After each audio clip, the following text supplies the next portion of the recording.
Olá, bem-vindos a mais uma conversa com o especialista. Estamos hoje aqui com a Cecília Galetti, que é psicóloga com especialização em gerontologia. Atualmente é membro da diretoria da Sociedade Brasileira de Geriatria e Gerontologia na seção do Paraná. E a ideia com você, Cecília, é discutir a respeito dos aspectos psicológicos envolvidos na aposentadoria. Olá, boa noite, doutor. Muito obrigada aí pelo convite e boa noite a todos que estão aí nos ouvindo. Muito obrigada pelo convite. Vamos lá, vamos conversar sobre um tema tão importante. Então, para começar, Cecília, assim, a aposentadoria parece que é aquilo que todo mundo sempre quer, né? Umas férias eternas, sem responsabilidade para acordar, ficar pensando que as obrigações, fazendo o que quer, deixando de fazer o que não quer, né? Mas para algumas pessoas isso funciona muito bem, para outras pessoas não vão querer se aposentar e também, ou então querem se aposentar, mas assim, não reagem bem à aposentadoria, acaba sofrendo mais com essa questão da aposentadoria. Por que as pessoas reagem de forma tão diferente? Por que não querer se aposentar e viver uma vida onde pode fazer só o que quer? São muitas, podem ser muitas respostas, né? A gente pode pensar em várias coisas. Eu acho que a ruptura de uma rotina, né, que a pessoa está ali habituada trabalhar, seja presencial ou remoto, ela impacta emocionalmente, né, nas pessoas, né? Impacta por quê? Porque daí você, por exemplo, deixa de ter, primeiro, a rotina em si, né? E também um olhar para você, né? O trabalho, ele ajuda, ele faz parte da nossa identidade, né, doutor João? O que acontece? Muitas vezes a gente até se apresenta, né? O trabalho ele é tão importante na nossa vida que muitas vezes a gente se apresenta através do que a gente faz, não é? Fala, olha, eu sou a Cecília psicóloga, ou a gente está numa roda de conversa e pergunta, oh, prazer, como é que você está? E vai uma conversa informal e pergunta, o que você faz, né? Você trabalha com o quê? Então, o trabalho ele é muito importante para a gente porque ele ajuda, né? Ele faz parte, a gente cria uma identidade a partir dessa atividade laboral que a gente desenvolve. Então, nessa rotina, né, de você estabelecer uma relação com seus pares, com a instituição que você trabalha, com a sua chefia, existe um investimento aí de energia, né, no qual você é olhado, reconhecido, pode se sentir valorizado, útil, né, produtivo, que é algo que a nossa sociedade valoriza tanto, né? Mas pessoalmente, quando você tem uma quebra dessa rotina, né, acaba tendo uma quebra também dessa troca que existe no seu trabalho, né? Então, existe ali uma perda do seu papel social que era desempenhado pelo seu trabalho. Então, acaba por existir uma ruptura, uma perda de um olhar do outro para você em função do seu trabalho, do que você fazia. E algumas pessoas lidam bem com isso e outras não. Outras vão sentir a falta de uma determinada intensidade que elas podem, inclusive, se desorganizar, né, no primeiro período aí de aposentadoria, fica meio perdido, não sabe o que fazer com o tempo, com a sua energia. Muitas vezes, algumas pessoas deprimem, entram em depressão, porque quebrou essa rotina, quebrou. Não tenho mais um espaço no qual eu posso ir e que eu era útil, que eu produzia, que eu era visto, né, que tinha essa relação, na qual eu também me sentia valorizado, eu era olhado, existia uma troca de energia, né? Então, depende muito da pessoa. Tem gente que se prepara para esse momento e já vai se organizando emocionalmente para essa ruptura, né? Para essa quebra, para essa perda. Algumas pessoas não. Então, depende muito de como você, primeiro, vê o seu trabalho emocionalmente falando, né? Claro que tem outros aspectos, a gente não pode se qualificar, desconsiderar o aspecto econômico, né, do trabalho também, isso também pesa, mas emocionalmente falando, se a pessoa ela se identifica ou um único pilar, um pilar muito importante da identidade dela para ela for o trabalho, quando ela perde isso, é uma perda muito grande, porque parece que ela perdeu a única coisa que valorizava ou que fazia sentido para ela, né? Ótimo. E aí vamos pegar, por exemplo, um caso de um professor, né? Então, ele tem seus alunos que procuram ele, vamos pegar até no nível superior, no caso de um ensino superior, onde, pensando em pós-graduação, onde vai ter os alunos orientando, aquelas pessoas que estão procurando ele, que tem ele como uma referência, né? E de repente se aposenta e ninguém mais procura ele. Quer dizer, tudo bem que essas pessoas procuravam para levar trabalho, né? Para levar, não é para tomar cerveja, não é para ir jantar muitas vezes, mas ah, essas pessoas acabam deixando de procurar as pessoas, aquele que se aposentou, né? Sim, o profissional ele vai, como eu disse, deixar de ser a referência, né? Isso pode ter um impacto muito grande. De novo, se a pessoa ela se estruturou em cima, né, ou botou muito peso, ou foi o único ponto desse pilar dele como algo positivo, né, na vida dele, o trabalho. Porque daí é como parece que quando ele perde esse papel, ele perdeu tudo. Né? Então, isso, se a pessoa se organiza psiquicamente desse jeito, é complicado. Porque, de fato, né, que daí quando ela sai da faculdade ou para de trabalhar, ela perde essa referência, ela perde esse papel, então realmente ela perdeu a única coisa que ela tinha, que para ela era importante, que era muito importante na constituição da identidade dela.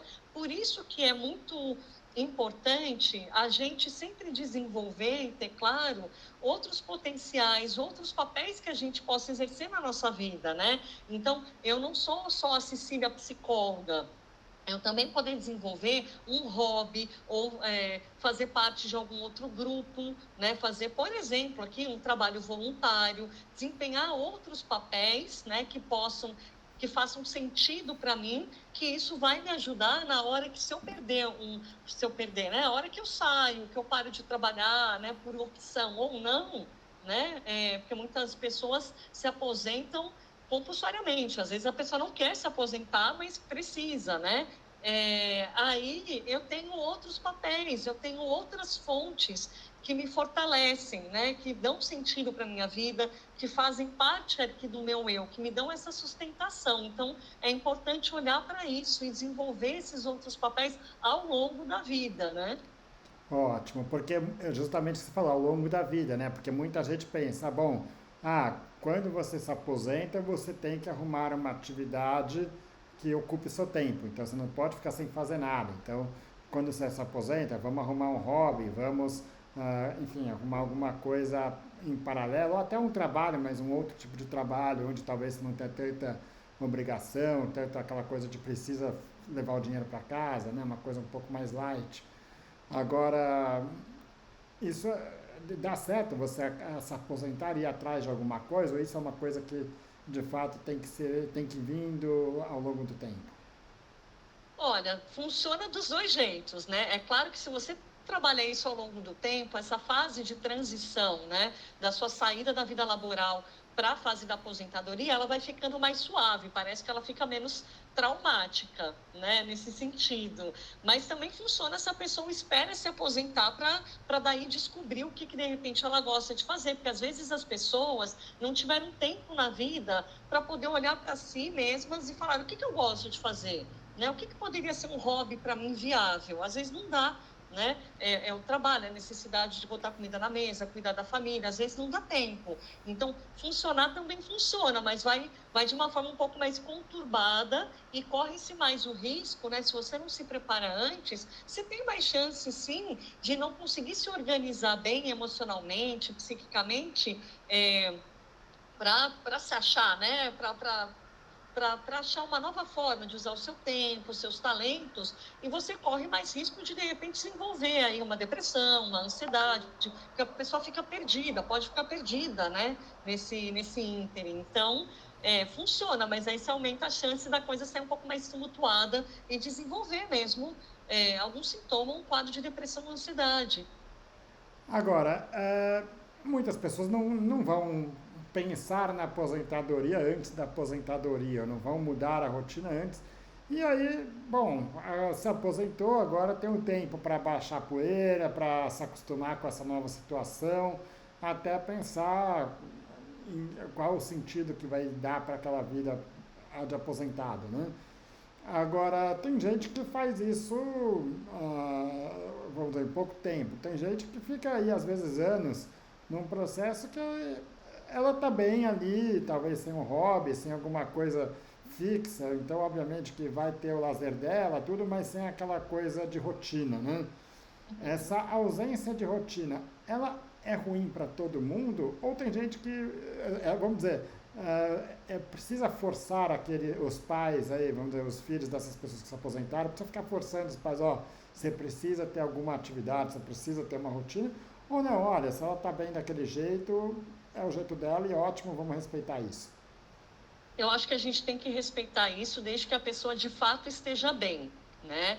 É isso que é importante ter claro. É claro, assim, o que é importante numa fase, não só na aposentadoria, né, doutor João, ao longo de toda a vida, mas considerando o envelhecimento, é que a pessoa esteja ativa, né? Ativa fisicamente, que tenha atividades que a estimulem cognitivamente, que favoreça relações sociais, porque a gente tem visto cada vez mais, através das pesquisas, que esses são pontos fundamentais para um envelhecimento bem-sucedido, para um envelhecimento saudável. Então, se ela vai fazer isso através de uma rotina, é uma coisa, né? Mas é importante que ela seja estimulada, que ela esteja ativa, né? E aí a forma como ela vai querer estar ativa é bom deixar que ela decida, né? Porque daí ela que vai ir atrás e vai identificar o que ela gosta, que tipo de atividade que faz sentido para ela, que cabe dentro daquilo que ela quer fazer nessa fase da vida, né?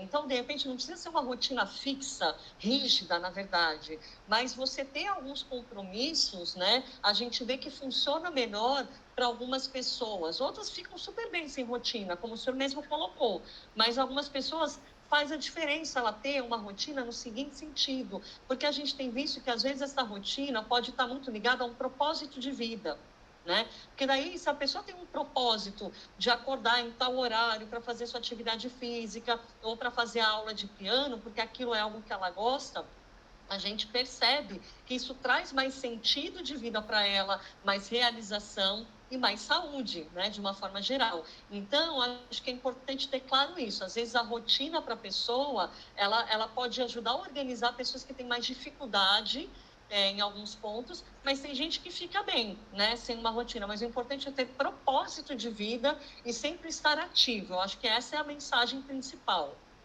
O propósito de vida não necessariamente é um objetivo que você vai ter que fazer um trabalho em cima disso. Quer dizer, o propósito de vida pode ser uma coisa sem grandes responsabilidades também.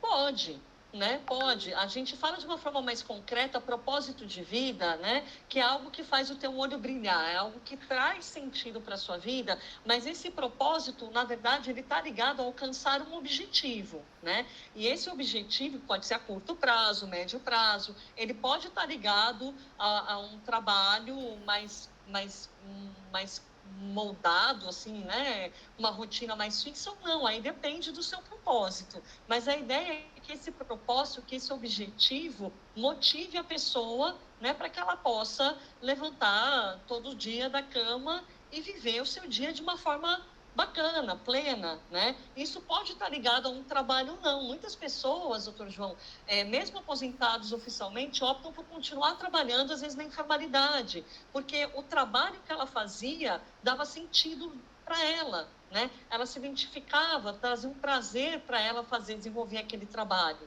Então depende muito. Agora tem outras pessoas que ficam super bem e realmente ficam bem não fazendo nada na aposentadoria, né? Eu tenho um exemplo do meu avô, um dos meus avós, ele trabalhou em banco a vida inteira. Ele se aposentou e falou: agora eu não quero fazer mais nada, né?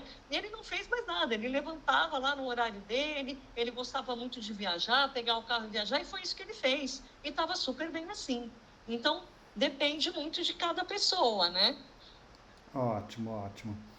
Bom, e agora, obviamente que a gente tem o ideal, né? Então, aquela coisa, é a pessoa que se programou financeiramente para aposentadoria, que às vezes tem um trabalho em que ela possa começar a reduzir a carga horária de trabalho e escolher um pouco mais o que ela vai fazer, o que ela não vai fazer.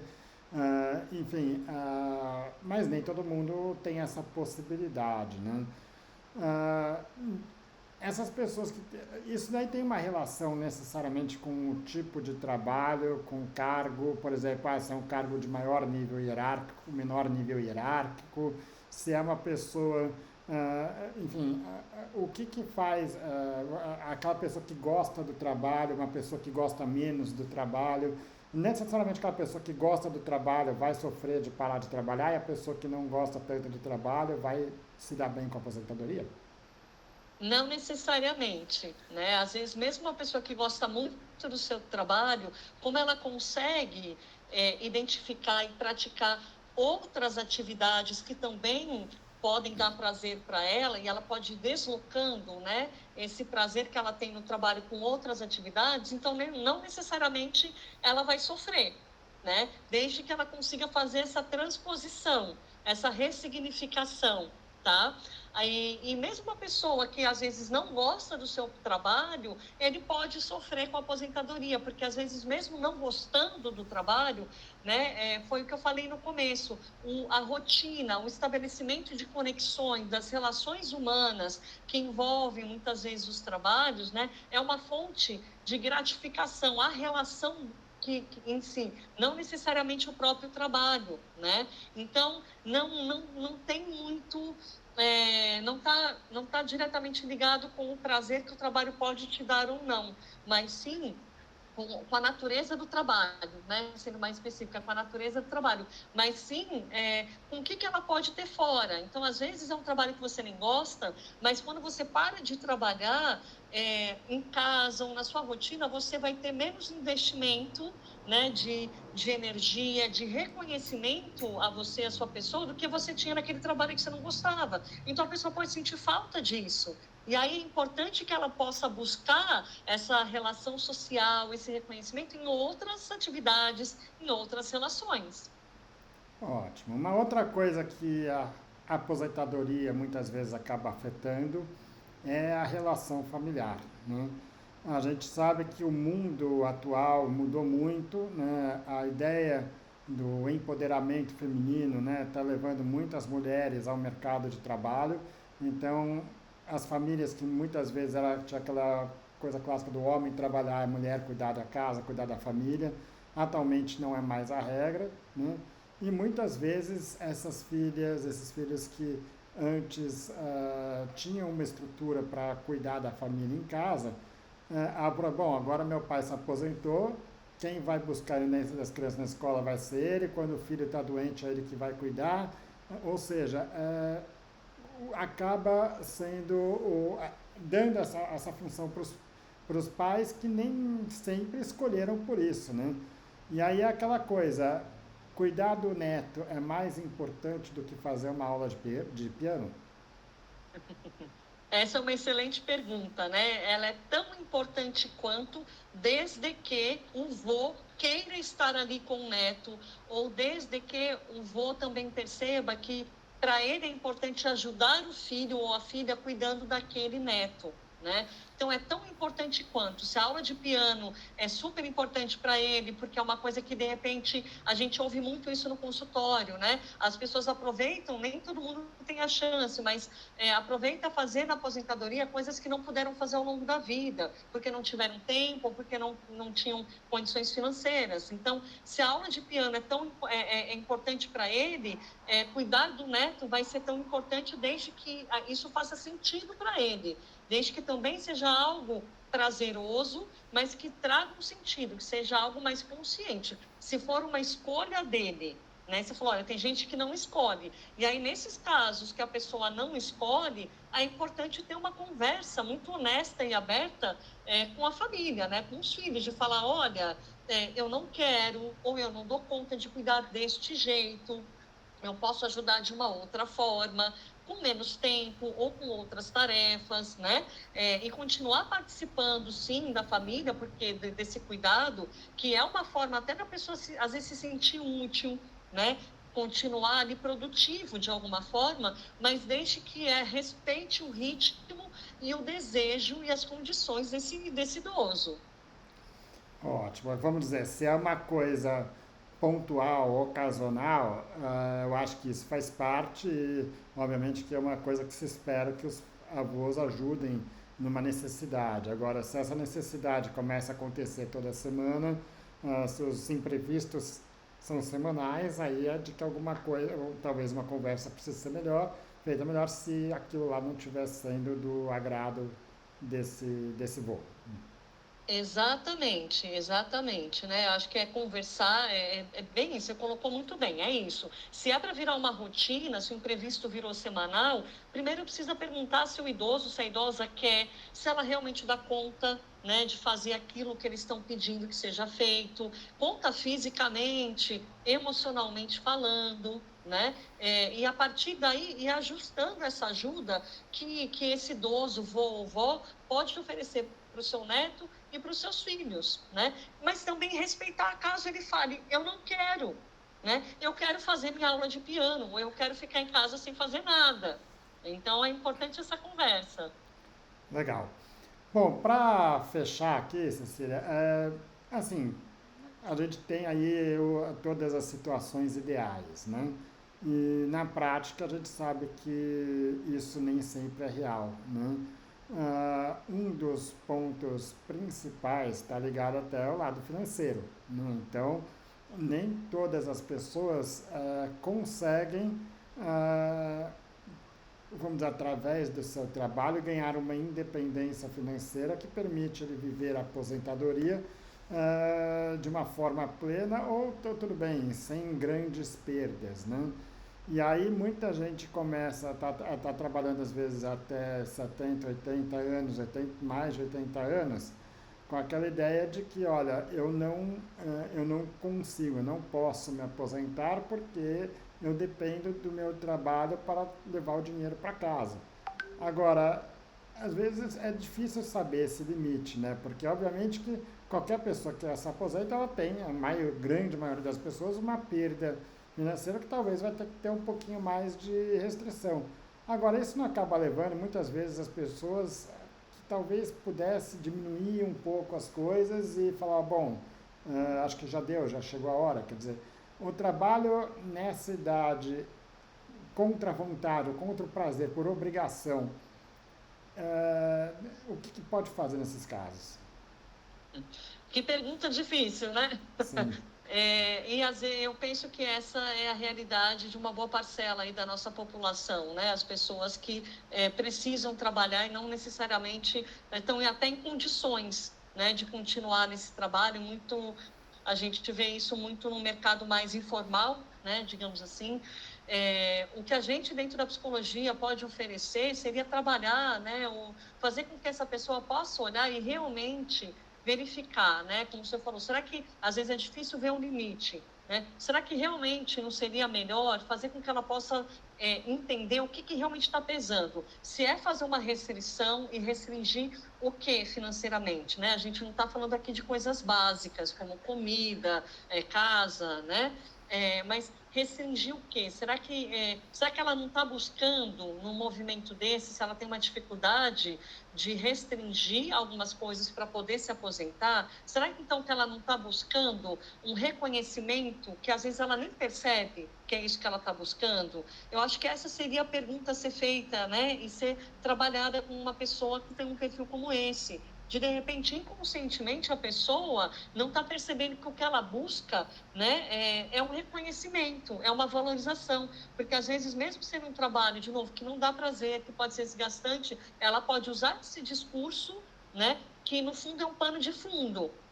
Mas o real motivo dela de continuar se expondo a essa situação pode ser uma busca de uma valorização, que talvez ela vai perder e não vai ter na comunidade dela, não vai ter em casa, né? Então, eu partiria dessa primeira pergunta, né? Será que não dá mesmo para reduzir algumas coisas, né? E ficar mais tranquilo? Será que você realmente quer? Essa é a pergunta. Será que você realmente quer? Né? Será que não está buscando ali um reconhecimento, né, que possa vir, né, dessa troca que acontece no trabalho que a pessoa está exercendo? Porque a gente tem que lembrar, né, doutor João, que a questão da aposentadoria no nosso país, ela é muito... Ela é chega até a ser controversa, né, por um lado, pelo seguinte ponto. É, as pessoas, né, que se aposentam, a gente tem esse direito hoje reconhecido, que a pessoa colaborou, contribuiu ao longo da sua vida e chegou o momento que ela pode parar e ter o seu descanso remunerado, né?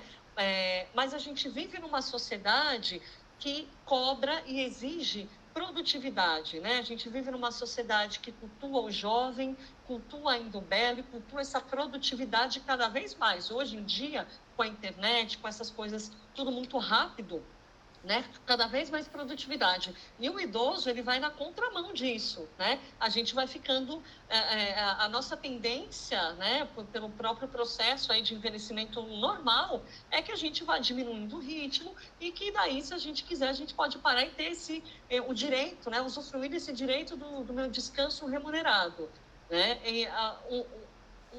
O paradoxo está aqui. Muitas vezes o idoso quer ficar no mercado de trabalho, mas o mercado de trabalho rechaça o idoso, porque não acompanha bem tecnologia, não está muito familiarizado, porque, né, enfim. Mas aí, quando o idoso se aposenta, vira um peso para a sociedade.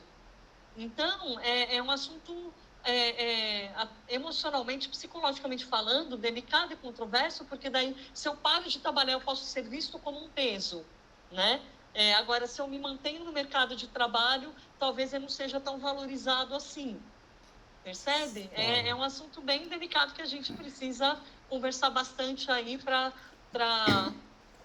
instrumentalizar, né, a nossa sociedade, para mudar esse olhar, na verdade, e, claro, aproveitar muitas vezes, né, o valor que o idoso traz aí para o mercado de trabalho, pela experiência de vida que ele teve, pela experiência na área dele, né, e não simplesmente ir rechaçando e excluindo do mercado. Ótimo. O que eu entendo do que a gente conversou aqui, Cecília, a gente vê muito essas mensagens rápidas de redes sociais, de tipo, os 5 itens, as fórmulas, as receitas, né? O que você tem que fazer, o que você não pode fazer. E o que você mostra nessa conversa clara que isso é uma questão, a aposentadoria é uma coisa que tem muita individualidade, né? No sentido de que depende de como que a pessoa se preparou, depende de qual que é a condição física, de qual que é a condição financeira, do que ela tem de por objetivo. E aí, obviamente, que, não, vamos arrumar um outro hobby, sim, ótimo. Não, algumas, de fato, mantendo o mercado de trabalho é ótimo, mas não para todos. E talvez o caminho do psicólogo aí, quando preciso, seja de talvez ajudar a entender um pouco melhor o que é melhor para aquela pessoa, se é parar, se é não parar, e o que vai fazer, e ajudar os caminhos de como aproveitar esse momento, esse tempo, seria alguma coisa nesse sentido. Exatamente, é exatamente isso. É um trabalho é, customizado, né? Realmente é muito subjetivo, é muito individual, e esse é o trabalho do psicólogo mesmo, né? Poder ajudar a pessoa a se olhar e poder entender quais são os desejos, o que é possível naquele momento, e ajudá-lo a atravessar essa fase, né? Essa transição, seja de diminuir carga de trabalho, seja de parar de vez e arrumar outras atividades, como um hobby ou não, para que a pessoa fique, envelheça e viva esse período da vida dela de uma forma saudável. É sempre esse é o objetivo final. Cecília, obrigado mais uma vez pela disponibilidade, acho que foi bem válida a discussão. Espero contar com você em outras discussões aqui. Eu que agradeço a oportunidade e o convite. Muito obrigada.